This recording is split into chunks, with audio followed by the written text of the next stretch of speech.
Bienvenue dans cette nouvelle édition du Morning News. Au sommaire, en Angola, l'UNITA du candidat d'Alberto Costa Junior conteste la victoire du parti au pouvoir aux élections législatives qui ont donné un second mandat au président sortant João Lourenço.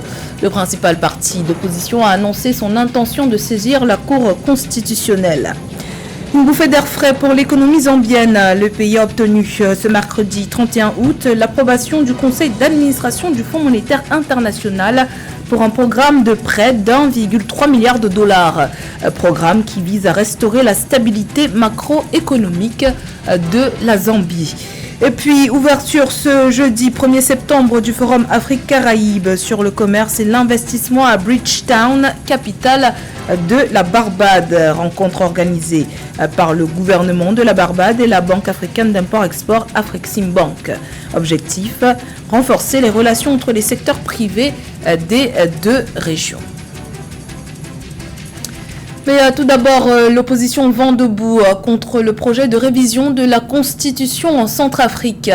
Réunis au sein du bloc républicain, des partis d'opposition ont saisi la Cour constitutionnelle ce mercredi 31 août pour protester contre le projet de rédaction d'une nouvelle constitution portée par le président Faustin Archange Touadéra.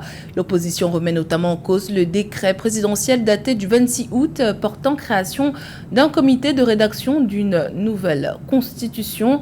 Le président Touadéra, qui a brigué l'an dernier un second mandat à la tête du pays, a promis de doter la Centrafrique d'une nouvelle constitution. Pour ses opposants, il s'agit d'une manœuvre visant à le maintenir au pouvoir en ouvrant la voie à une nouvelle candidature à la magistrature suprême. Atmosphère politique également délétère en Angola où l'UNITA, le principal parti d'opposition, ne reconnaît pas les résultats officiels des législatives annoncés le 29 août dernier. Résultats qui donnent pour vainqueur le MPLA au pouvoir depuis l'indépendance du pays en 1975. Des résultats définitifs qui débouchent sur un second mandat du président sortant João Lourenço avec 51,17% des voix contre 43,95% des suffrages pour Adalberto Costa Junior de l'UNITA. Ce dernier annonce par ailleurs l'introduction officielle d'un recours auprès de la Cour constitutionnelle. Le point avec Nathalie Mo. À la suite de l'Union nationale pour l'indépendance totale de l'Angola, l'UNITA, d'autres partis d'opposition angolais ont annoncé le dépôt de recours en annulation des résultats des élections générales du 24 août 2022. Le Parti de la rénovation sociale, le Front de libération nationale de l'Angola, ainsi que la large convergence pour le salut de l'Angola, coalition électorale, le 30 août 2022, ont rejeté la victoire du parti au pouvoir, le Mouvement populaire de libération de l'Angola, le MPLA. Le 30 août 2022, l'UNITA a annoncé une rencontre avec la presse dans le but de présenter des preuves de fraudes électorales. Hoje, de facto, confirmei. Nous allons vérifier la concordance et les divergences entre ceux qui sont avec la CNE et ceux qui sont scrutés ici dans nos centres. Les résultats définitifs seront ceux qui seront définis après que toutes les revendications des partis qui ont concouru auront été confirmées lors des élections angolaises. Foi totalmente vaiado. La Cour constitutionnelle angolaise a indiqué n'avoir reçu aucune requête des partis politiques contestataires. Signalant que des recours précédents avaient été rejetés, l'UNITA compte de nouveau saisir l'instance chargée du contentieux électoral. Le principal parti d'opposition d'Angola réclame l'annulation de la victoire du MPLA. As eleições gerais. A UNITA reitera que não reconhece os resultados. L'UNITA réitère qu'elle ne reconnaît pas les résultats publiés par la Commission nationale électorale tant que les plaintes déjà en sa possession n'auront pas été tranchées. Dans les délais légaux, une réclamation sera déposée qui aura les effets suspensifs de la déclaration des résultats définitifs présentés par la Commission nationale électorale. Fará entrega de uma reclamação. 4 des 16 membres de la Commission nationale électorale n'ont pas signé les résultats définitifs, suscitant des doutes sur le processus électoral. Rappelons que le MPLA a remporté les élections générales en Angola par 51,17% des suffrages, selon les résultats officiels publiés le 29 août 2022. Elle n'aura duré que 5 mois. La trêve entre les rebelles du Tigré et le gouvernement fédéral d'Addis Abeba a volé en éclats au nord de l'Éthiopie. Depuis le 24 août, les combats ont repris au Tigré sur plusieurs fronts. Jeudi 1er septembre, les rebelles du TPLF ont accusé les armées éthiopiennes et érythréennes d'avoir lancé une offensive conjointe déclenchant une guerre totale. Selon Kindeya Gebreyuot, un porte-parole des autorités rebelles, les deux armées attaquent depuis l'Érythrée qui borde la frontière nord du Tigré. Dans un communiqué, le gouvernement éthiopien a de son côté indiqué que l'armée restait en posture défensive pour contrer les attaques lancées dans toutes les directions par les rebelles. Restructuration de la dette zambienne. La Zambie obtient l'approbation du conseil d'administration du FMI pour un programme de près de 1,3 milliard de dollars. L'approbation de ce programme de 38 mois aidera le pays dans la restructuration de sa dette et la relance économique. Un sujet de la rédaction.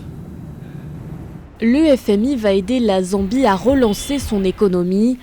Mercredi 31 août, le pays a obtenu l'approbation du Fonds monétaire international pour un programme de près de 1,3 milliard de dollars sur 38 mois. Une ligne de crédit vitale pour la Zambie qui tente de restructurer ses dettes et reconstruire une économie ravagée par la mauvaise gestion et le Covid-19. La Zambie est dans une crise de la dette. La croissance économique a été faible et le nombre de Zambiens vivant dans la pauvreté a augmenté. Mais des changements positifs se produisent. Le gouvernement zambien prend des mesures audacieuses et décisives pour remettre son économie sur les rails. Et le FMI est à ses côtés. Le conseil d'administration du FMI a approuvé un programme triennal de 1,3 milliard de dollars américains pour soutenir les efforts de réforme du gouvernement dans le cadre de ce programme pour aider à maîtriser la dette publique. L'approbation par le conseil d'administration du FMI a débloqué un décaissement immédiat d'environ 185 millions de dollars. Le programme est basé sur le plan de réforme économique de la Zambie et vise à relever les défis macroéconomiques les plus urgents du pays. Objectif : restaurer la stabilité macroéconomique de la Zambie par le biais d'un ajustement budgétaire et d'une restructuration de la dette, ainsi que par le renforcement de la gouvernance économique. Les créanciers officiels ont déjà accepté d'aider à réduire la dette de la Zambie. Le chemin vers la reprise est long, mais avec le soutien de la communauté internationale, la Zambie peut se remettre sur les rails et créer une économie florissante qui fonctionne pour chaque Zambien. Nous sommes fiers de nous associer à la Zambie dans ce voyage. Les créanciers de la Zambie, notamment la Chine et la France, se sont en effet engagés fin juillet à négocier une restructuration des dettes du pays. Un geste salué par les responsables du FMI. Pour rappel, en 2020, la Zambie est devenue le premier pays africain de l'ère de la pandémie à faire défaut. La restructuration de sa dette extérieure, qui s'élevait à plus de 17 milliards de dollars à la fin de 2021, est considérée par de nombreux analystes comme un test pour la région. Toujours dans l'actualité économique, le Forum Afrique-Caraïbes sur le commerce et l'investissement actif 2022 s'est ouvert ce jeudi 1er septembre à Bridgetown, capitale de la Barbade. C'est la première édition de ce forum organisé par le gouvernement de la Barbade et la Banque africaine d'import-export. Il vise à renforcer les relations entre les secteurs privés des deux régions pour faire progresser le commerce et l'investissement. Écoutons à ce propos le président d'Afreximbank, Bénédicte Orama. Aujourd'hui, nous sommes ici pour remédier aux atrocités du passé sur plus de 4 siècles. Il serait stupide de ne pas reconnaître que les frontières africaines ont été élargies aux Caraïbes.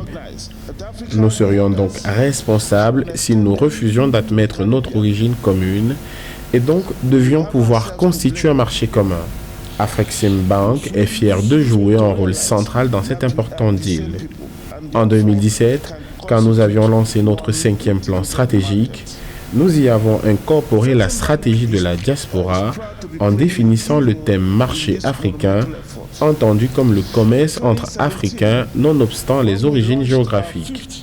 Nous avons mis un point d'honneur à l'aspect intra-africain sans se focaliser sur le continent. Notre ambition est de soutenir les Africains, où qu'ils se trouvent, dans leur projection économique. Libreville, la capitale gabonaise, accueillait jusqu'à ce jeudi 1er septembre les états généraux de la CEMAC. Ces travaux visaient à faire le bilan des réformes institutionnelles 15 ans après leur entrée en vigueur, mais aussi à leur donner une nouvelle orientation à l'aune des défis actuels. Retour sur cet événement dans ce reportage de Narcisse Oum. Évaluer la dynamique et la mécanique du système institutionnel de la CEMAC. Tel est l'enjeu de la première Assemblée générale de la Communauté économique et monétaire de l'Afrique centrale qui s'est ouverte ce 30 août 2022 à Libreville, la capitale politique du Gabon. Pendant 3 jours, les participants vont tabler sur les réformes institutionnelles, la viabilité budgétaire des institutions communautaires, la rationalisation des 2 communautés économiques d'Afrique centrale et des institutions spécialisées de formation de la CEMAC et les sources alternatives de financement de la communauté. Je suis à la tête de la CEMAC depuis 5 ans. J'ai eu d'expérience, j'ai la pratique de la maison.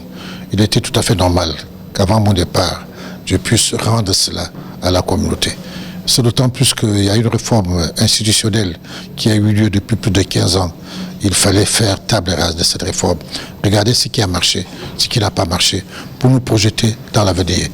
En ouvrant les travaux des États généraux de la CEMAC, la première ministre du Gabon, Rose Christian Osuka Raponda, a indiqué que le financement régulier et pérenne des activités et programmes conduits par les institutions communautaires était un préalable indispensable à la réussite de l'intégration de l'économie de l'Afrique centrale.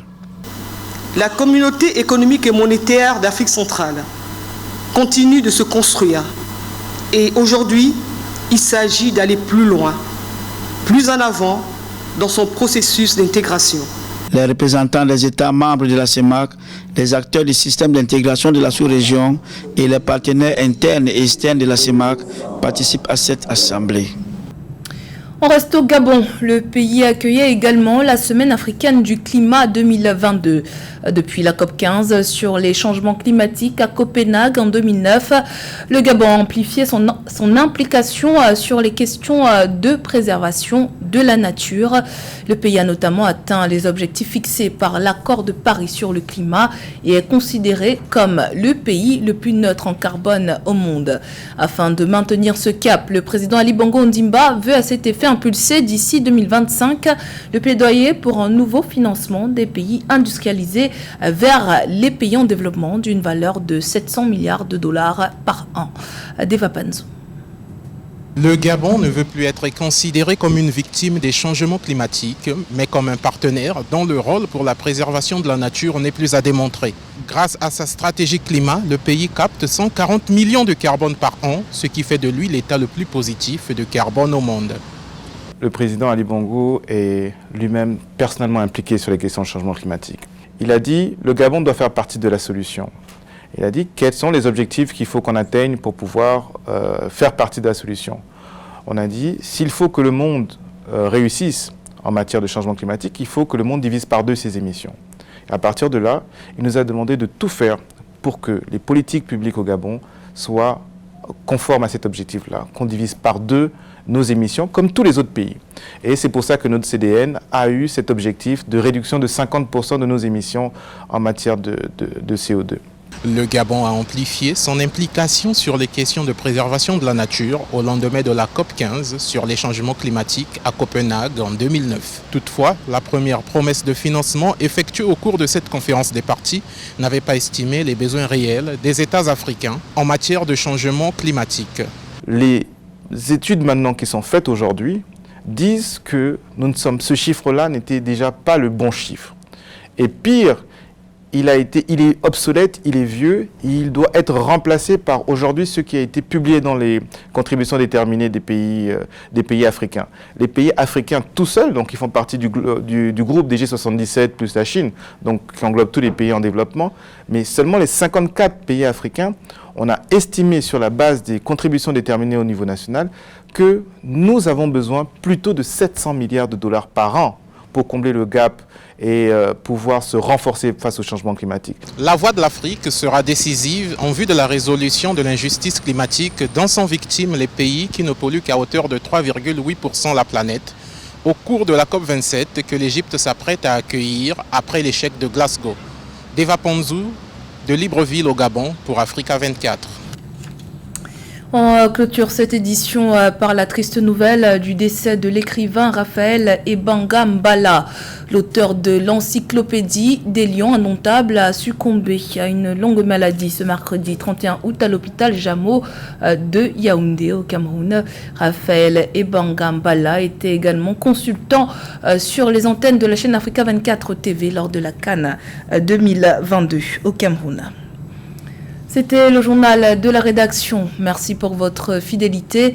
Dans un instant, une nouvelle édition de l'actualité sur Africa 24.